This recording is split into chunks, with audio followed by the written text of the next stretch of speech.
अंत में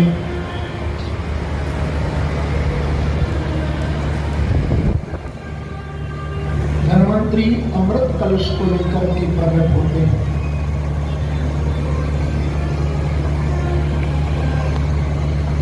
देवताओं को अमृत प्रभु ने पिलाया, दैत्यों का परिश्रम व्यर्थ गया, राजा बलि का संहार इंद्र ने किया। अपने राजा बलि के शरीर को लेकर के शुक्राचार्य के पास गए, मृत संजीवनी विद्या से पुनः जीवित कर दिया। श्री सुखदेव जी महाराज कहते हैं, देवताओं को स्वर्ग से हटा करके एक छत्र शासन राजा बलि कर दिए। एक दिन कश्यप जी महाराज, जो कि अदिति और दिति के पति हैं, अपनी अदिति के आश्रम पर गए। अदिति को उदास देख करके पूछा, दुखी क्यों है? तो कहा कि मेरे पुत्र देवता सुखी न हो। तो कश्यप जी को याद आई कि मैंने एक व्रत दिति को भी बताया था, पुष्करम। आज पलुव्रत नाम का व्रत अदिति को भी बताया, तुम इस व्रत को करो तो तुम्हारी मनोकामना पूर्ण होगी और संपत्ति की प्राप्ति भी होगी। ये संतान के भागवत के व्रत है। जो माताएं बहनें इस व्रत को करना चाहें तो कर सकती हैं। भागवत के 8-12 दिन का व्रत है। इसमें केवल दूध पी करके ही रहना होता है। ये संतान के सुख के लिए और संतति की प्राप्ति के लिए व्रत भागवत में है। बड़ा दिव्य व्रत है। फागुन के महीने में शुक्ल पक्ष में एकम से द्वादशी पर्यंत ये व्रत किया जाता है। तो ये व्रत किया और व्रत के प्रभाव से भगवान का दर्शन हुआ। बोले भगवान कि मेरे से कर मांगो। तो अदिति ने कहा कि भगवान आप मेरे पुत्र देवताओं को सुख प्रदान करें। तो भगवान ने कहा कि देवताओं की कार्य सिद्धि के लिए आपके घर पर अवतार धारण करूंगा और देवताओं की कार्य सिद्धि होगी। कश्यप जी के द्वारा अदिति माता ने गर्भ धारण किया और अदिति के गर्भ में आकर के साक्षात भगवान विराजमान हुए। मंगल में मुहूर्त में हितम बटुंबावनं दृष्ट्वा मोदमाना महर्षय कर्माणि कारयामि प्रजा।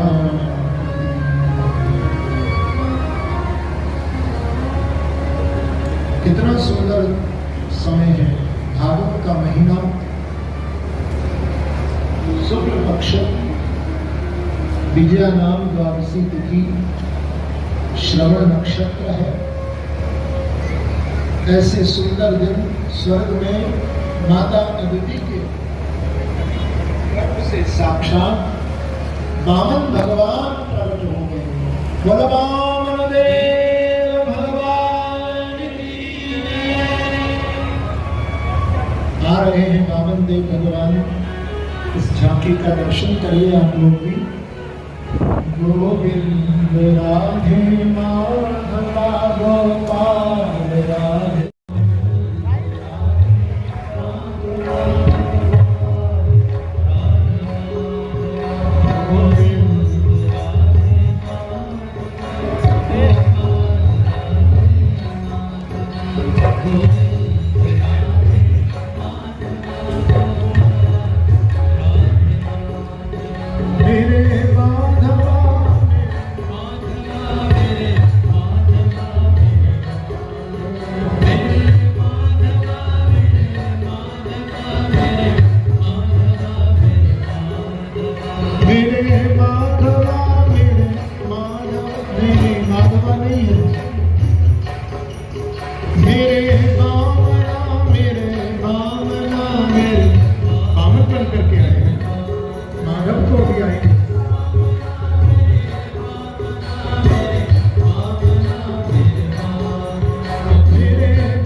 अपनी ओर से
करके भगवान राजा बलि के यज्ञ मंडप के द्वार पर पहुंचे। राजा ने स्वागतम ते नमस्तुभ्यं ब्रह्मणतुं कर्वामते ब्रह्मर्षिणां तपः साक्षात् मन्ये त्वारि वपुर्धरम्।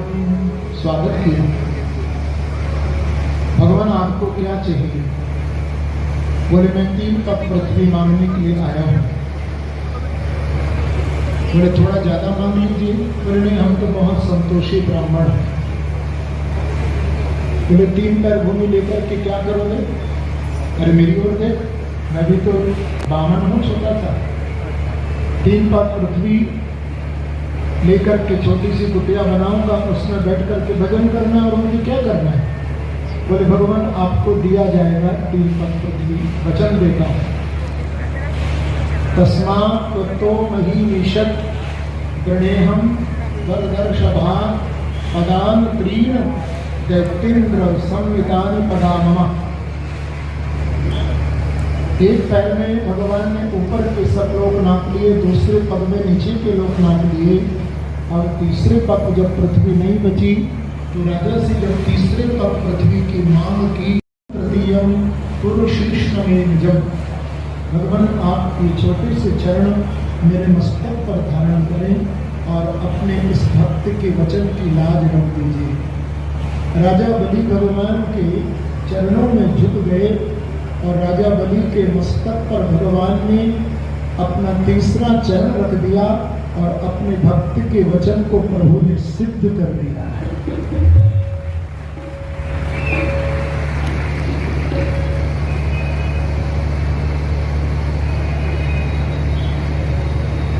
भगवान कहते हैं कि तुम राजा बलि अब सुतलोक में चले जाओ। राजा थोड़ी दूर अपनी पत्नी विंध्यावली को लेकर के गए, लौट आए। भगवान को कहा कि प्रभु हमें आपके वामन रूप का दर्शन कब होगा, ये तो बताइए ना। तो भगवान मन में सोचने लगे कि राजा ने मुझे अपना सब कुछ दे दिया, तो क्या मैं इसे अपना वामन रूप नहीं दे सकता हूँ? तो भगवान ने कहा कि राजा बलि देखो, जहाँ तुम सुतल लोक में रहोगे, तुम्हारे राजमहल के द्वार पर इस वामन रूप को धारण करके मैं हाथ में गदा लेकर सदा सदा के तुम्हारा चौकीदार बनकर के तुम्हारे दरवाजे पर खड़ा रहूंगा। तो आज भी भगवान एक रूप से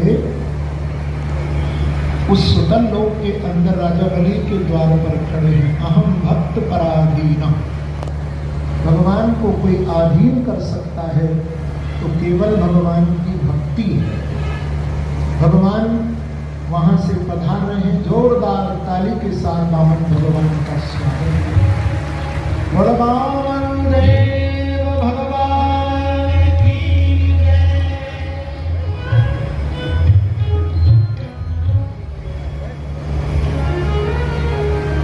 राजा सत्यव्रत को भी प्रभु ने दर्शन देकर के कृतमाला नदी के तट पर मत्स्य अवतार को धारण किया। और 9वें स्कंद में सूर्यवंश का वर्णन है, जिसमें ब्रह्मा के अग्नि हुए हैं। अब कौन कौन सूर्यवंश में राजा हुए इस वंशावली को सुन। और इसी वंश में महाराज सूर्यवंश में श्राद्ध मनु की कथा आती है, जिनके 10 पुत्र हुए। इक्ष्वाकु, सरयाति, दृष्टविष्णु, नशंत, कवि, नवद आदि, इनका वृत्तांत श्रीमद् भागवत में है। इसमें इक्ष्वाकु के 10 पुत्र हुए, उसमें जो सरयाति नाम के पुत्र हैं, उनकी बेटी हैं सुकन्या, उनकी कथा है। छोटे छोटे प्रसंग हैं। फिर इसी वंश में नभग हुए, नभग के पुत्र नाभाग हुए। नाभाग के यहाँ महाराजा अम्बरीश जी का भी अब जन्म हुआ। इसी वंश में महाराज मानधाता हुए और मानधाता के वंश में आगे चल करके राजा त्रिशंकु हुए। इन सबकी वंशावली भागवत में। फिर आगे हरिश्चंद्र हुए, रोहित हुए, सगर हुए, जिनके 60,000 पुत्रों का वर्णन है। फिर उनके पुत्र महाराज असमंजस हुए, और असमंजस के पुत्र हुए महाराज भगीरथ। ये भगीरथ महाराज इस धरा पर, इस पृथ्वी पर श्री गंगा को लेकर के पधारे, और इसी वंश में फिर आगे चल करके महाराज सौदास हुए, जो कि मदयंती के पति थे। इसी वंश में महाराज दीर्घबाहु हुए, फिर रघु हुए, फिर अज हुए, और अज के पुत्र महाराज दशरथ हुए। और इन दशरथ के यहाँ पर भगवान राम ने 4 रूप से अवतार धारण किया है। राम, भरत, लक्ष्मण और शत्रुघ्न 4 रूप से, 4 अंशों से भगवान का प्रादुर्भाव हुआ है। गोस्वामी जी ने बड़ा सुंदर वर्णन किया है। आप लोग दोनों हाथ जोड़ करके भगवान राम को भी प्रणाम करें। भय प्रगट कृपाला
इच्छा निर्मित तनु माया बोलो राजा रामचंद्र भगवान की जय। भगवान श्री राम हम सबकी रक्षा करें। कौशले चंद्रवंश का वर्णन किया है। जातो गतः पितृग्रहान् ब्रजमेलितार्थो हत्वा ऋतोषितशतान् कृतो उदारो उत्पादितेषु पुरुषः कृतभिः समीजे आत्मानमात्मनिगमं प्रथयन् जनेषु। फिर चंद्रवंश में संक्षिप्त रूप से भगवान श्री कृष्ण की दिव्य लीलाओं का संकेत हुआ, परंतु राजा परीक्षित ने कहा कि गुरुदेव मुझे विस्तार से आप कृष्ण लीला का बखान करें। मैं तो कृष्ण लीला सुनने के लिए बैठा था, मुझे वंश की केवल कथा नहीं सुननी थी, मुझे तो आप वंशी वाले कृष्ण की कथा सुनाएं।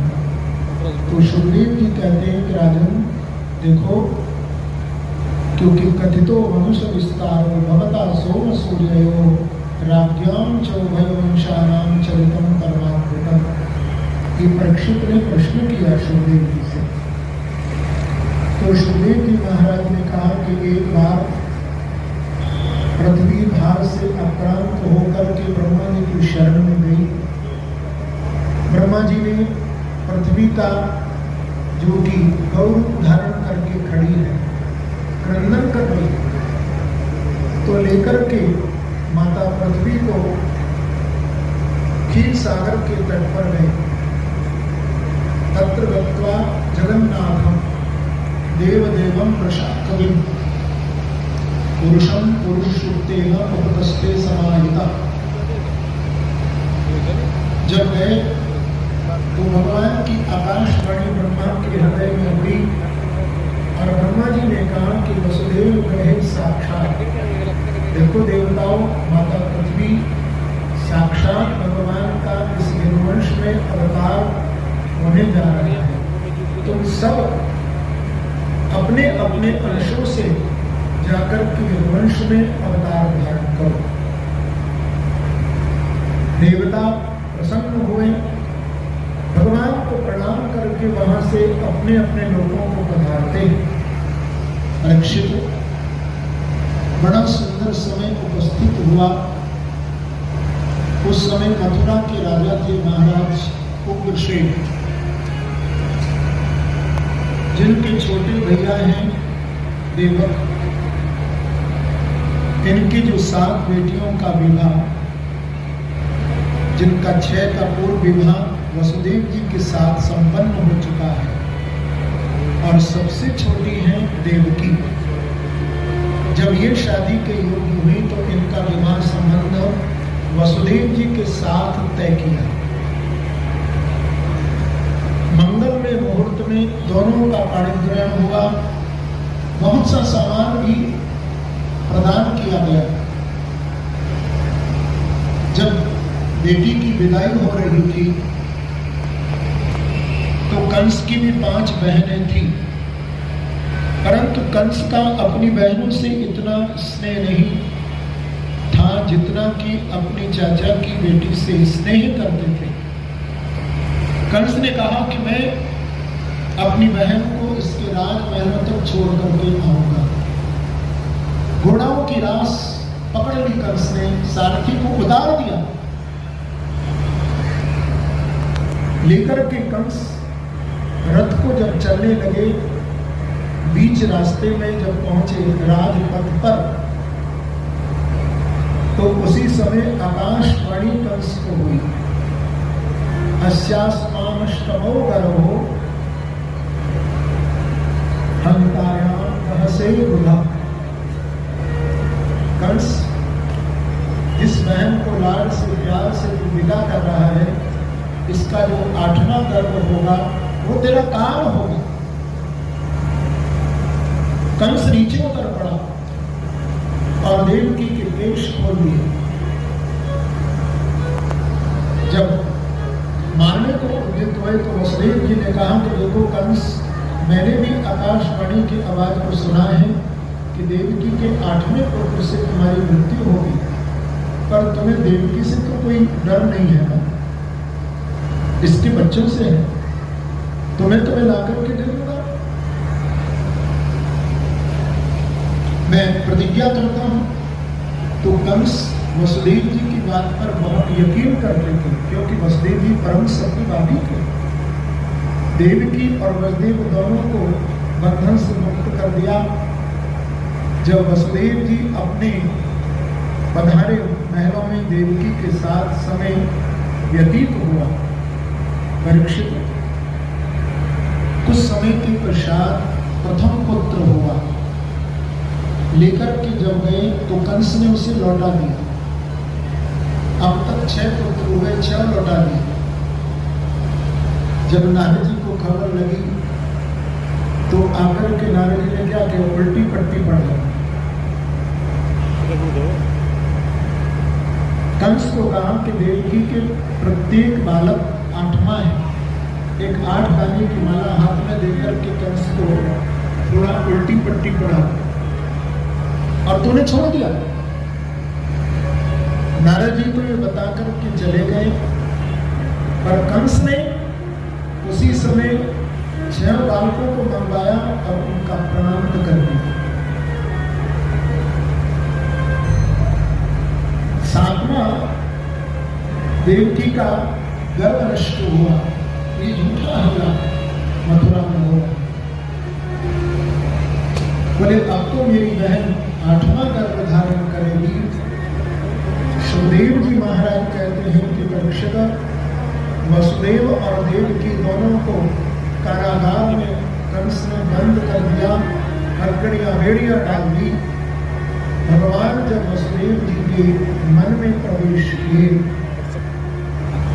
और गर्भ में आकर के प्रभु विराजे, तो उस समय देवता गर्भ स्तुति करने के लिए वहां उपस्थित हुए। सत्यकृतम सत्यपरोऽत्र सत्यम सत्यस्य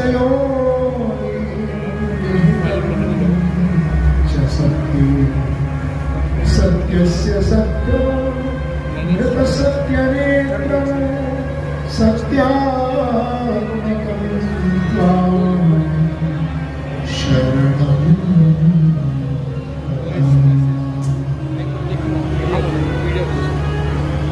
ब्रह्मा जी गर्भ स्तुति जब कर रहे थे, ब्रह्मा देवता भगवान को कहते हैं कि भगवान आप इस धरती के भार को उतारने के लिए अवतार लेने जा रहे हैं। हम देवता आपके जन्म में प्रभु प्रणाम करते हैं, आपको नमस्कार करते हैं। भार को तम बंधनों और अष्टमी तिथि बुधवार, जिस दिन रोहिणी नक्षत्र के तीसरे चरण में चंद्रमा प्रवेश कर रहा है, आकाश में काली काली घटाएं छा रही है, नदियों का जल स्वच्छ है, देव महा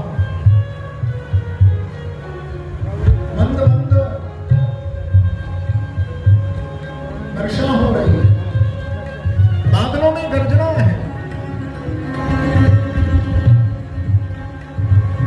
बादलों में गर्जना है।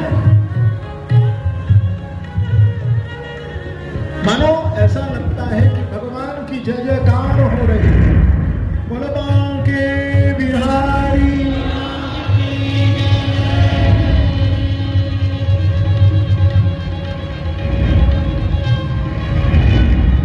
ऐसा लगता है कि जो बूंद पड़ रही है, भगवान के ऊपर फूलों की वर्षा देवता कर रहे हैं। स्वस्ति वाचन का पाठ हो रहा है। अर्धरात्रि का समय है, देवकी वसुदेव दोनों ही कंस के कारागार में भगवान का ध्यान कर रहे थे।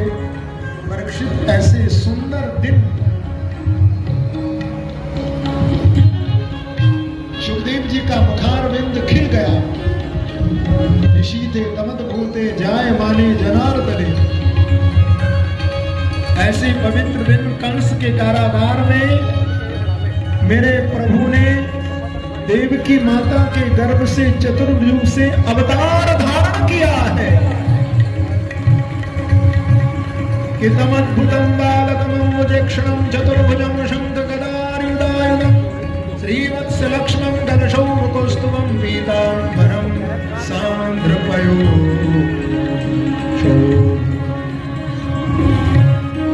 विदितोऽसि भवान् साक्षात् पुरुषं प्रकृते परा, केवलं भवान् तस्वरूपं सर्वरूपं निर्मलप्राहुरव्यक्तमात्रम्। देवकी और वसुदेव दोनों भगवान की स्तुति कर रहे हैं। देवकी माँ को और वसुदेव जी को भगवान ने कहा कि माता, हे पिता वसुदेव, आप मुझे नंद बाबा के गोकुल में छोड़ आवें और उनकी जो कन्या है उसे आप ले आवें। बोले प्रभु आपकी आज्ञा शिरोधारी, पर एक प्रार्थना है, आप तो शंख चक्र गदा पद्म लिए खड़े हो और मेरे मन में तो वात्सल्य भाव है, तो जैसे और माओं के लाल होते हैं इस संसार में, ऐसे छोटे से बालकृष्ण आप भी बन जाओ। तो माँ की प्रार्थना को पूर्ण करने के लिए भगवान ने अपना देखो चतुर्थ स्वरूप छिपा लिया और छोटे से बालकृष्ण बन करके अपनी मां की गोद में किलकारियां भरते हुए मेरे बालकृष्ण विराजमान हो गए, छोटे से बालक बन गए। वसुदेव जी ने सुंदर पिटारी में प्रभु को शयन कराया और शयन करा करके जब लेकर के चलने लगे तो वो उस जेल के द्वार खुल गए, पहरेदार चौकीदार सो गए। यमुना जी को चरणों का चरणामृत देकर के कृतार्थ किया। मार्गम गलो, यमुना जी हट गई, शेष भगवान छत्र छाया कर रहे हैं, लेकर के जा रहे हैं श्री गोकुल की ओर। आप लोग बैठ करके थोड़ा गाइए और उस पवित्र झांकी का दर्शन भी करें। इनको जो सुना कि हमारी भाभी के लाला बहन है, दौड़ी दौड़ी नंद बाबा के पास गई और जाकर के बोली, भैया उठो उठो। बोले कहाँ बहन है? लाला बहन है। अब तो कहीं पगड़ी है और कहीं छड़ी है, गिरते पड़ते नंद बाबा सूत का ग्रह में पहुंचे। मैया ने लाला को वस्त्रों में ढक रखा है। अरे अपने लाला को दर्शन तो कराऊंगी, पर जी बताओ कि मुझे दिखाई में कहाँ दोगे? अरे जैसे तुम्हें लाला हो तो वैसे मुझे दिखाई में दे देंगे। तो वस्त्रों में ढके हुए बालकृष्ण लाल का दर्शन मां यशोदा नंद बाबा को करा रही है। जोरदार ताली से स्वागत है।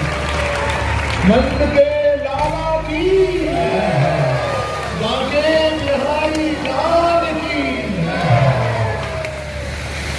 नंदस्वात्र उत्पन्ने जातः लालो महामना, नाटः सुजनमंत्रितः।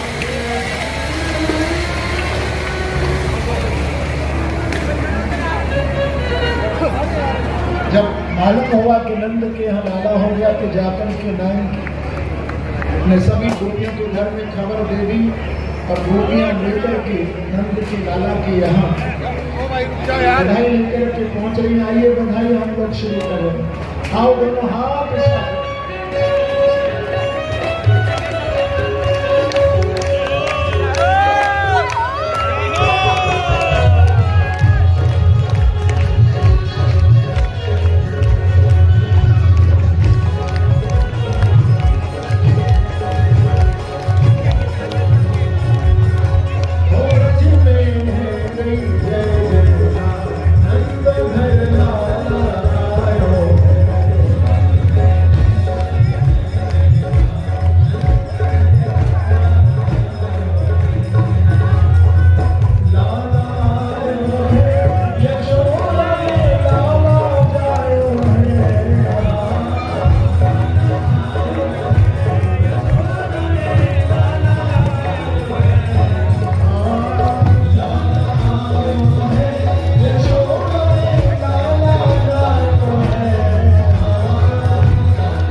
कल यहाँ पर 56 भोग की झांकी का दर्शन और बाल कृष्ण की लीलाओं का दर्शन होगा। सबको प्रसाद भी कल विशेष मिलेगा, बड़ा सुंदर। सबको सूचना देना। अब 3 दिन यहाँ पर लाला की सुंदर सुंदर दिव्य लीलाओं का और झांकियों का आप पवित्र दर्शन करेंगे। अब उत्सव 3 दिन यहाँ बहुत उत्साह से हम लोग मनाएंगे। सबको सूचना देना। और इस पवित्र श्री मां के बिहारी तेरी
श्रीमद्भागवत महापुराण धर्म की अधर्म का प्राणियों में विश्व का गौ माता की भारत माता की सत्य सनातन धर्म की जय।